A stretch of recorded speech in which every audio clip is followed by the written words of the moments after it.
Olá pessoal do CACP, hoje eu estou aqui num lugar muito especial que não é só uma questão comerciária, mas também um lugar onde Deus tem abençoado muitas pessoas, que é a livraria do Pastor Elias. Estou aqui com o meu amigo Elias Soares de Moraes. A paz do Senhor, Pastor Elias. A paz do Senhor, Pastor João Flávio. É um prazer enorme poder estar recebendo o senhor aqui nesse humilde lugar. É um lugar onde a gente troca ideias, abordamos temas. O pessoal não vem só para comprar, eles vêm também para trocar ideias, né? E é um prazer enorme estar recebendo o senhor aqui. Aqui não é só uma livraria, tá, gente? Aqui é o Cantinho da Bênção. Você que vem na Visconde de Sarzedas. Rua Conde de Sarzedas, 160, loja 27. Então você tem que vir aqui, porque aqui você compra coisa barata e ainda é abençoado. Mas, Pastor Elias, sim, esses dias atrás nós participamos aí de alguns debates envolvendo o sexo dos anjos.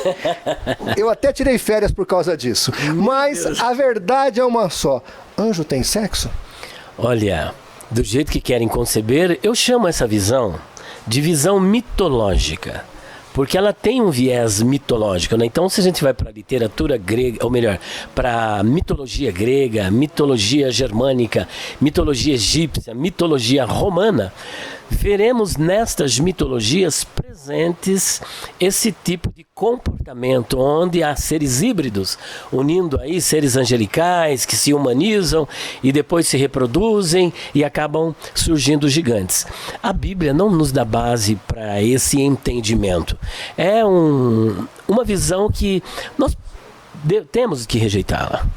Você que está nos assistindo, que não está acompanhando aqui, eu fiz uns vídeos há alguns dias atrás aí, falando sobre o livro do ex-reverendo Caio Fábio, chamado Nefilim, de Nefal, caído, né? E nós falamos um pouquinho sobre isso. E aí surgiu essas polêmicas, esses debates aqui, inclusive no canal. Pastor Elias, me diz uma coisa. Eu observo muito que as pessoas que tentam falar de sexo dos anjos, tentam usar o capítulo 6 de Gênesis, ali os filhos de Deus e as filhas dos homens que se relacionaram.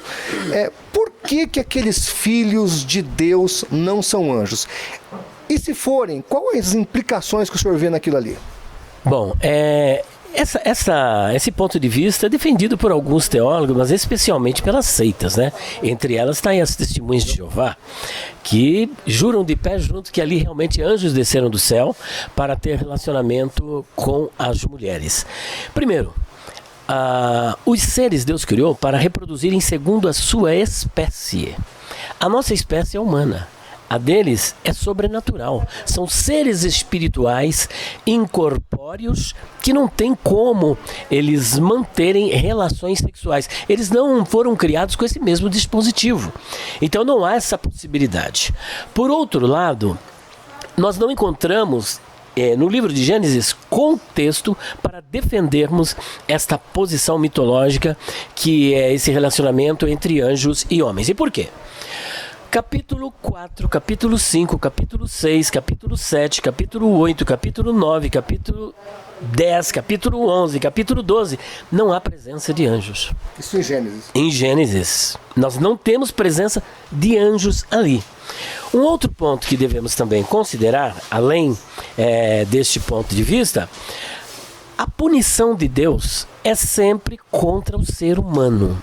E Deus se entristeceu por haver criado o homem. E Deus se arrependeu, e aí merece uma explicação. Esse arrepender não é que Deus mudou de ideia, até porque ele é onisciente, então ele não é pego de surpresa e é onipresente também. Acontece que um era o sentimento de Deus antes e outro depois que o homem realmente, efetivamente, acabou pecando. Então isso entristeceu o coração de Deus. Toda a punição, o juízo, a condenação, o foco é ser humano. Ora, se anjos desceram do céu, então o foco deveria ser anjos, porque foram eles que seduziram mulheres e não seres humanos. Portanto, fica descartada esta possibilidade de serem anjos, porque é incompatível, tanto por conta da espécie e por conta do contexto. Agora, onde os defensores da posição mitológica vão se apoiar? Na expressão Bnei Ha-Elohim, que aparece no texto de Gênesis 6.2 e 6.4. Agora vale salientar que os tradutores da Septuaginta, olha que interessante, porque essa expressão ela não aparece apenas em Gênesis 6, 2 e 4. Ela vai aparecer em Jó 1, 6, 2:1 e 38:7 com Bnei Elohim. Depois ela vai aparecer outra vez lá em Daniel, capítulo 3, versículo 25, não com a expressão hebraica, mas com a expressão aramaica, Bar Elahim, tendo o mesmo significado. Então nós temos Gênesis 6:2, 6:4, Jó 1:6, 2:1, 38:7 e Daniel. E em Salmos também parece que aparece Barelim, com uma modificação, porém tendo o mesmo significado. Anjos sendo filhos de Deus. Sendo filhos de Deus, com exceção do que nós vamos explicar agora. Então esta expressão vai aparecer em todas essas vertentes. Agora, os tradutores da Septuaginta, quando foram traduzir tanto as passagens de Gênesis como as outras que nós referimos, como é que eles traduzem? Jó 1:6. Eles traduzem como anjos. A expressão que vai aparecer ali é Roi Angeloi Tuteu. Septuaginta, né? Septuaginta. Em 1:6, Roi Angeloi Tuteu. 2:1, Roi Angeloi Tuteu. 38:7, Roi Angeloi Tuteu. Tá, se é um padrão, então necessariamente eles deveriam traduzir também Gênesis capítulo 6, versículo 2 e 4 como Roi Angeloi Tuteu. E o que não ocorre. Ali está Roi Ruioi Tuteu. O que é muito diferente, ser filho de Deus e ser anjo de Deus. Que nós não somos anjos de Deus, mas ali vai aparecer anjos de Deus. Mas aí eles vão pensar num códex chamado Codex Alexandrinus, onde lá em Gênesis 6:2, que é um dos manuscritos dos três manuscritos mais aceitos, ali em Gênesis 6:2 está escrito Roi Angeloi Tuteu. Mas só que é interessante que aqui na Septuaginta, permitam-me, Fica à vontade. olha aqui. Aqui na Septuaginta, que interessante, olha. Pastor Elias está pegando aqui a Septuaginta. Essa Bíblia azul, para quem quiser adquirir, tem aqui na livraria dele. E essa Bíblia azul que eu também tenho é a Septuaginta. É a versão grega do Velho Testamento, que você que é estudante da Bíblia e ainda não tem, precisa tê-la, tá bom? Olha aqui, na Septuaginta, aqui em Gênesis capítulo 6, versículo 2, nós encontramos aqui, ó, Yeskai tigateres egenetesan autois, o 2 está aqui. Idontes de Roi Ruioi Tuteu. Idontes Roi Ruioi Tuteu. Aí tem uma nota marginal, onde ele vai apresentar Gênesis 6:2 como Ruioi e uma letra M. Esse M é uma inicial do texto do Codex Alexandrinus. Mas olha que interessante, ele vai mostrar que lá está escrito Angeloi. Só que mais à frente tem aqui uma letra A e um R. Ou melhor, o Alexandrino é esse aqui, aliás. Esse A e o R. Esse AR significa que no Codex Alexandrino houve como se fosse um palimpsestos. O que é isso? O que era original foi apagado. E escreveram em cima para poder conformar a teologia deles alexandrina com a Bíblia. Que apesar de terem feito essa deturpação do texto de Gênesis 6:2, esqueceram de fazer no 4, porque o 4 não há nenhuma revisão e ele está aqui apresentado na íntegra como Roi Ruioi Tuteu. Ou seja, filho de Deus. Agora, por que no mesmo texto um é anjo de Deus e outro é filho de Deus? Eles tiveram esse descuido. Fizeram como as testemunhas de Jeová. Justamente, e aí que a gente pega o herege. Sabe, pastor Elias, o que é assustador nessa questão toda, pessoal? Porque não é só uma questão de ponto de vista. Isso aqui é assustador. Lá em Gênesis 3 nós temos uma queda. O diabo chega no paraíso, ali nós já pressupomos que houve a queda do diabo com seus anjos. Agora, e até no livro Poderá Viver do Paraíso da Terra tem até uma foto dos anjos de Deus olhando para as mulheres tomando banho, e eles ficam doidos, porque segundo as testemunhas de Jeová eram mulheres muito belas, e eles descem para fazer sexo com as mulheres, como no filme Cidade dos Anjos com Nicolas Cage. Se isso é possível, quer dizer que uma segunda queda ocorreu?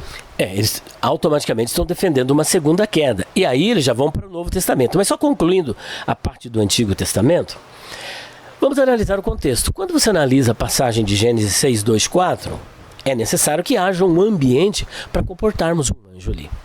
Não existe. Mas quando vamos para Jó 1,6... Jó 1,6 você tem dentro do contexto, por exemplo, quando os filhos de Deus vieram se apresentar diante de Deus, veio também Satanás. Então veja que é algo dentro do mundo sobrenatural, com seres espirituais.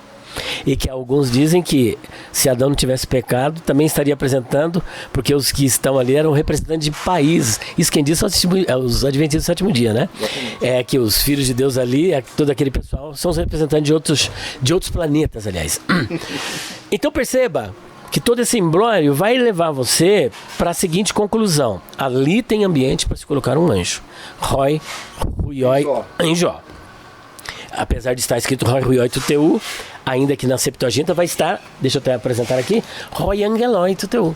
Olha que interessante. Aqui lá realmente está o anjo. Aqui também está Filhos de Deus, na Septuaginta. O que eles estão registrando é apenas que no Codex Alexandrinus é que tem Angeloi, só que isso foi uma reconstrução. Apagaram e escreveram em cima, como se fossem palimpsestos. Agora, nós vamos ter, por exemplo, no livro de Jó, em Jó 1,6 e 2,1, está Roi Angeloi Tuteu, escrito pelos tradutores da Septuaginta. Mas em Gênesis, Roi Ruioi Tuteu.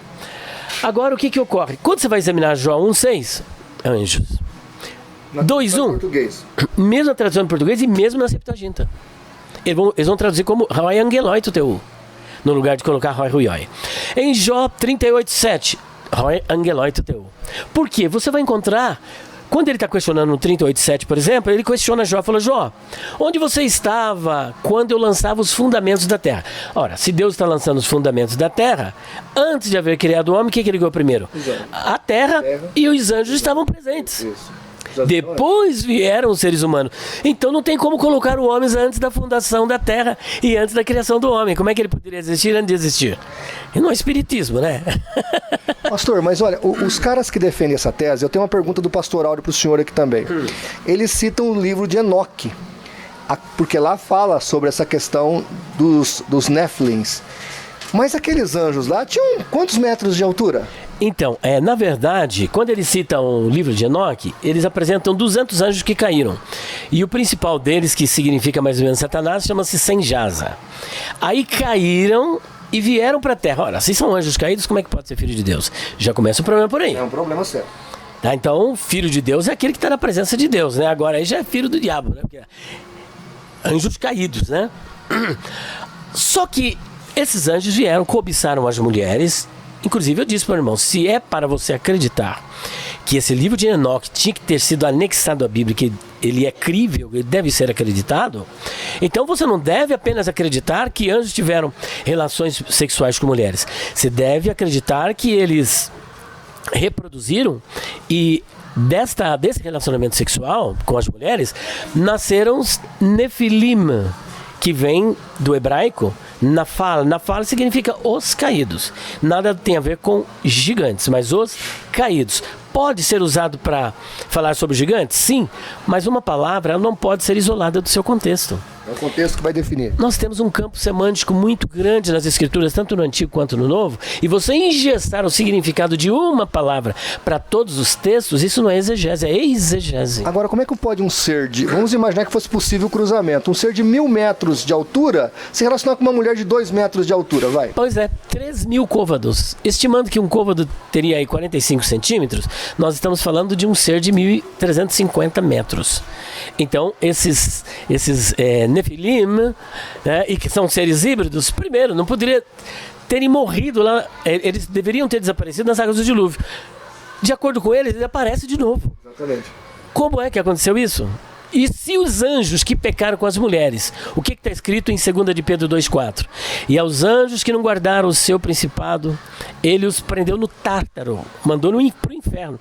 E eles estão presos, esses que pecaram, até o juízo daquele grande dia. Só que depois a gente vê gigantes novamente na terra. Por quem? Se eles foram presos. Então não são 2 quedas, tem 3, 4, 5, 6. E alguns defensores dessa mitologia chegam a dizer que houve outras quedas. E agora é importante salientar que no texto de Gênesis capítulo 6, versículo 4, mostra claramente que a existência desses seres Nefilim já existia antes. Já existia antes. Pode ler o texto. Já existia antes e não foi um processo automático ali, olha só. É Gênesis capítulo 6, a Bíblia está novinha, fica grudando, né? 6, versículo de número 4. Havia naqueles dias gigantes na terra, ponto e vírgula. E também depois, quando os filhos de Deus entraram, os filhos dos homens. Ora, se havia gigantes na terra, e os defensores dessa mitologia diz que isso foi uma queda, e lá, que eles afirmam que os anjos que aparecem em 2 de Pedro 2,4 e Judas 6, 7 são os filhos de Deus de Gênesis 6, então há uma incongruência. Porque se já havia antes, então houve esse pecado dos anjos. Se houve esse pecado dos anjos e automaticamente Deus os colocou em cadeias eternas no Tártaro, como é que eles escaparam de lá para pegar a mulherada de novo? Você percebe? Tem que fazer um malabarismo, uma cambalhota para chegar a essa conclusão. Não há como. Vou te passar a pergunta então do pastor Áureo Vieira, que mandou fazer aqui a pergunta para o pastor Elias, que ele está aqui com a gente também. E a pergunta dele é interessante, porque o verbo criar é bara, do Bereshit, o senhor que é professor de hebraico. Então veja, quem fez o homem foi Deus. Agora, se um anjo pode fazer-se homem literalmente idêntico, então os anjos também podem fazer bara? Você vê como é que é? É um verbo que, de acordo com o aspecto, eu não me lembro aqui qual é o tronco verbal, se é em kal, ele é atribuído somente a Deus. Só Deus pode criar do nada. Existem outros troncos verbais que podem dar uma outra ideia, mas no sentido da criação de algo, é Deus. Esses anjos não têm poder. E outra, anjos são enviados de Deus. Como é que Deus, sabendo que o camarada ia fazer tudo aquilo, não vou enviar vocês para causar esse estrago? E mais, pastor Elias, você que está em casa, presta atenção no exercício mental que eu vou fazer, como isso é assustador. Eu tenho minha filha e minha esposa. O senhor tem sua filha, sua esposa e seu filho. Imagine você vai viajar. Se eu acreditasse nisso, eu não ia orar para Deus mandar os anjos comigo. Porque de repente estou numa viagem lá, o anjo se apaixona pela minha filha ou pela minha esposa. Quem vai impedir ele de estuprá-las? Que poder você teria para impedir isso? Imagine anjos de Deus, que o apóstolo Pedro chama de anjos eleitos, porque depois da queda, esse 2/3 que ficou com o pai não vai mais entrar nesse mundo de pecado, como nós um dia no futuro. Imagine esses anjos agora estuprando mulheres na terra. Não faz o menor sentido. Então você tem que fazer um malabarismo terrível. Agora, qual outro recurso que eles vão buscar para tentar explicar essa questão dos anjos? Está aqui em Judas 6. Inclusive, na minha Bíblia, eu fiz várias anotações. Judas 6. Em Judas 6, nós temos aqui o seguinte, ó. E aos anjos que não guardaram o seu principado, o arche, mas deixaram a sua própria habitação, o Iketerion, reservou na escuridão e em prisões eternas até o juízo daquele grande dia. Então, eles estão reservados. Esses anjos aí. Isto. Quando Deus fez isso? Logo na queda com Satanás. Estes anjos aqui. Se esses anjos aqui são os filhos de Deus, que eles querem atribuir todo aquele feito aos filhos de Deus, e que esses filhos de Deus são esses anjos, como é que eles continuaram fazendo isso, uma vez que estão... Olha aqui o que o texto diz, ó. Em prisões eternas até o juízo daquele grande dia. Não tem como sair dali. Agora, o que eles vão abordar aqui no versículo 7. Assim como Sodoma e Gomorra e a cidade circunvizinha, que havendo-se entregue à fornicação como aqueles, e ido após outra carne. Aqui eles pegam, ó. Como aqueles, eles querem atribuir quem são aqueles? Aqueles anjos. Eles querem dizer, esse é aqueles. Mas é interessante que esse pronome demonstrativo, aqueles, a bem da verdade, a tradução aqui não é aqueles, é estes. Estes aqui, se eu não me engano, está escrito tutóis, que vem de rutos. Esse aqueles não está relacionado aos anjos. Aí ele fala assim, mas aqui o elemento mais próximo de aqueles são os anjos. Acontece que nós precisamos ler com olho clínico. Judas está escrevendo uma carta para tratar de soteriologia. Mas ele percebe que há um assunto mais premente, mais urgente. E qual é? Está no versículo 4. Porque se introduziram furtivamente alguns tines, característica deles, os quais já antes estavam escritos para este mesmo juízo, homens ímpios, que convertem em dissolução a graça de Deus. Terceiro, e negam a Deus, único dominador e Senhor nosso Deus. Aqui ele está trabalhando este assunto, versículo 3, versículo 4. Agora ele quer falar acerca da punição que esses homens irão receber. E como eles não ficarão impunes, ele vai lançar mão de exemplos. Quando ele lança mão de exemplos, nós chamamos isso de parêntese. Você está conversando aqui comigo? Espera um pouquinho, pastor. Aí você traz de outro assunto, depois você volta. A sequência do que você volta está ligada ao que nós iniciamos e não ao intervalo que você pediu. Ao parêntese. Então aqui é um parêntese, olha. Mas quero lembrar-vos, o parêntese começa aqui. Como a quem já uma vez soube isto, que havendo o Senhor salvo um povo, tirando da terra do Egito, destruiu depois os que não creram. Primeiro pecado, incredulidade, que vai concordar com o que ele está apresentando aqui. Versículo 6. E aos anjos que não guardaram o seu principado, mas deixaram a sua própria habitação, reservou na escuridão e em prisões eternas até o juízo daquele grande dia. E aqui parece também de rebelião, porque principado tem a ver com autoridade. Rebelião, porque segunda de Pedro vai mostrar isso mais claramente. Então, primeiro exemplo, os que foram punidos, que saíram do Egito. Segundo exemplo, anjos caídos com Satanás, que também foram punidos. Terceiro exemplo, assim como Sodoma e Gomorra e as cidades circunvizinhas que, havendo-se entregue à fornicação como aqueles... Bom, vamos buscar aqui? 4. Aqui está no 4, ó. Homens ímpios que convertem em dissolução a graça de Deus e negam a Deus, o único Senhor e Salvador. Eles estão aqui. Esses são os caras. Esses, e que também está reproduzido no versículo de no versículo número 4. Então perceba que há um intervalo. Quando ele termina esse intervalo aqui no 7, como aqueles, na verdade é como estes. Estes o quê? Anjos? Não. Estes do qual ele estava falando anteriormente, que são os rebeldes. Isso é tão verdade que ele vai dizer, olha, e da após outra carne, foram postos, por exemplo, sofrendo a pena do fogo eterno. Maravilha, ele deu 3 exemplos. Aí ele vai continuar falando sobre estes. Versículo 4, ele vai pular agora para o versículo 8. E contudo também estes, se você tem que buscar o antecedente mais próximo para determinar o pronome demonstrativo, então aqui no versículo 8 não dá para colocar anjos. Exatamente. Você está me entendendo? Então, ó, e contudo também estes, semelhantemente adormecidos, contaminaram a sua carne e rejeitaram a dominação e difamam as dignidades. Rebelião, porque agora vai falar do arcanjo Miguel, que Satanás agora se rebela naquela batalha do arcanjo Miguel, tá certo? Mas o arcanjo Miguel, então aqui olha só, quando contendia com o diabo e disputava a respeito do corpo de Moisés, não ousou pronunciar juízo de maldição contra ele, mas disse: o Senhor te repreenda. Agora de novo, versículo 10. Estes quem? Porém, dizem mal do que não sabem. Ó, será que os... do pessoal do capítulo 4. Porque senão você tem que dizer que os anjos andam falando mal. Exato. Fofoqueiro, anjo fofoqueiro aqui. Não, olha só a aberração. Tá certo? Quer dizer, a gente não pode perder o contexto. E ali ele está focando, Judas está focando naqueles do versículo 4. Você que está com a sua Bíblia em casa aí, presta muita atenção no que o pastor Elias está explicando. Então continua, ó. Estes, porém, dizem mal do que não sabem, e naquilo que naturalmente conhecem, como animais irracionais se corrompem. Ai deles, porque entraram pelo caminho de Caim, estão agora fazendo transação de dinheiro, né, com interesse e tudo mais, né? E foram levados pelo engano do prêmio de Balaão. Aqui, Balaão queria grana, né? E pereceram na contradição de Coré. Estes são manchas em vossas festas de amor. Olha, a festa do ágape, eles também estão presentes no meio.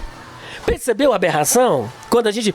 Para aquilo que o Dr. Paulo Romeiro, eu não sei de onde ele tirou, mas ele diz o seguinte: quando a minha teologia não concorda com a Bíblia, eu tenho 2 opções.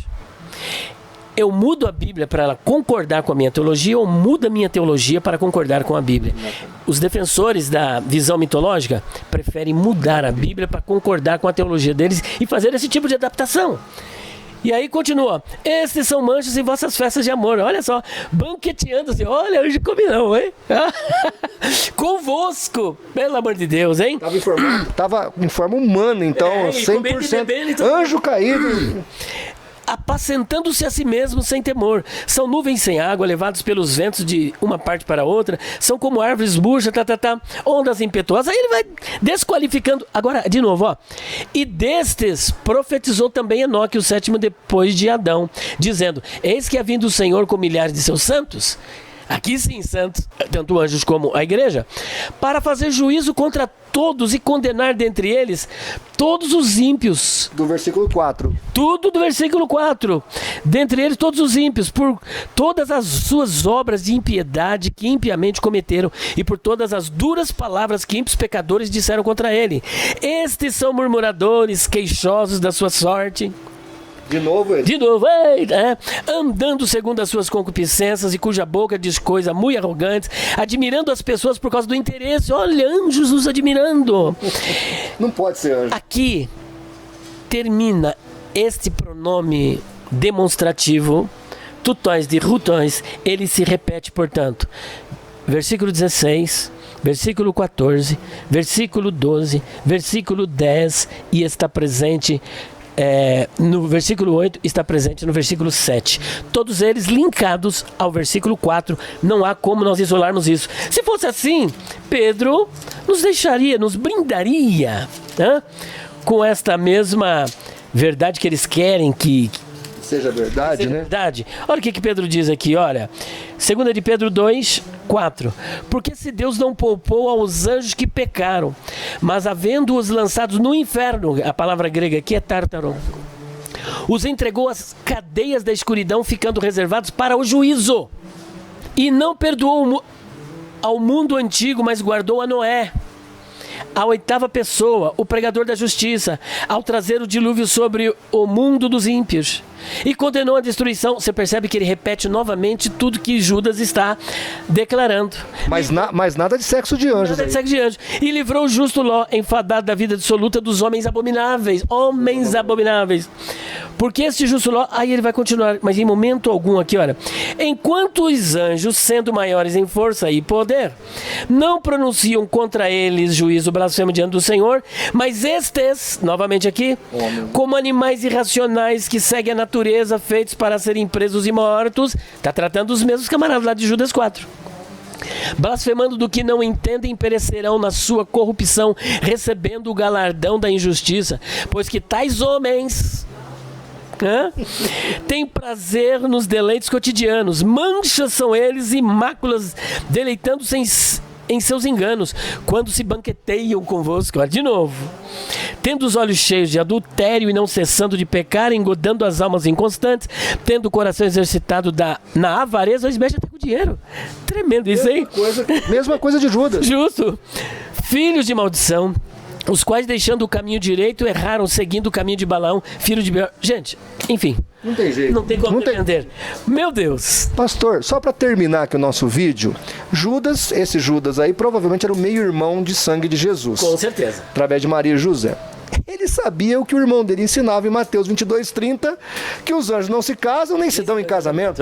Justamente. Então, se não se casa, não se dão em casamento, não tem órgãos reprodutores, como é que vão?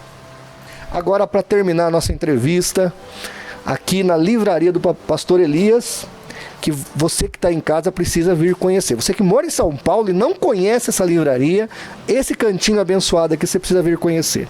Mas para terminar a nossa entrevista, Pastor Elias, na década de 90 apareceu o pessoal da Batalha Espiritual, Peter Wagner e outros, Neus Etioque e outros. E esse pessoal ensinava que demônios podiam fazer sexo com os homens. Quer dizer, e esses teólogos aí que até são contra o pessoal da teologia da Batalha Espiritual, agora vem pegar o sexo dos anjos de Deus ainda. Vê a contradição. É isso que eu penso, eu falo com a minha esposa, com a minha filha.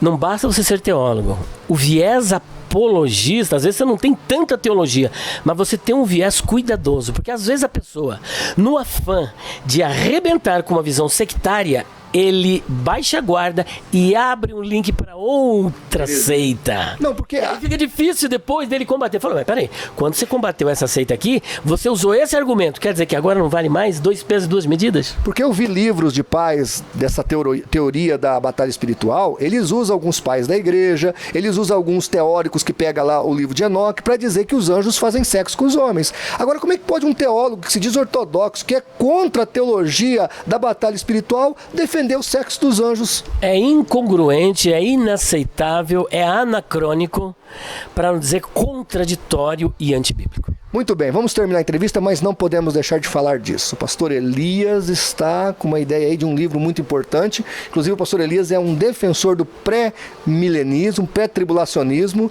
né, na qual eu também sou. E aí, pastor Elias, o senhor está com uma novidade aí? Sim, nós estamos aí prestes a lançar o livro Perguntas Difíceis de Responder sobre Escatologia. E ali nós vamos trabalhar essa questão escatológica de uma forma diferente. Perguntas e respostas, perguntas e respostas. Nós estamos levantando os maiores questionamentos pós-tribulacionistas e fazendo uma abordagem e apresentando também algumas novidades para colocá-los numa certa dificuldade, né? Então, quando o livro for lançado aqui no canal do CACP, nós vamos avisar você, porque todos têm que adquirir esse livro, que vai ser uma bomba na questão escatológica. Contra a seara dos pós. Pastor Elias, quero te agradecer, queria que o senhor desse agora o último recado. Inclusive, quem não é inscrito no canal do Pastor Elias Oficial, por favor, chama o pessoal para se inscrever. Muito bem, PR Elias Soares Oficial, nosso canal no YouTube.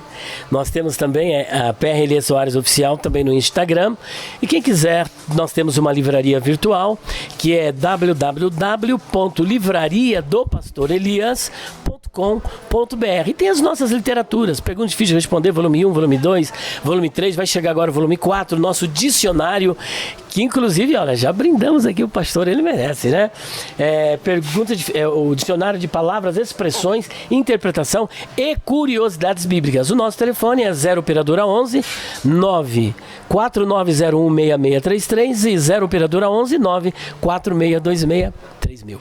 Obrigado, pastor Elias, obrigado a você do canal, e você que mora em São Paulo e cidades adjacentes, venha conhecer aqui esse canto abençoado, que se você não comprar livro nenhum aqui, você vai sair abençoado do mesmo jeito, porque aqui a bênção é grande. Que Deus abençoe o pastor Elias e os nossos telespectadores e a todos que acompanham o nosso canal. Obrigado, pastor Elias. Nada, Deus abençoe, pastor. Até mais. Sempre bem-vindo.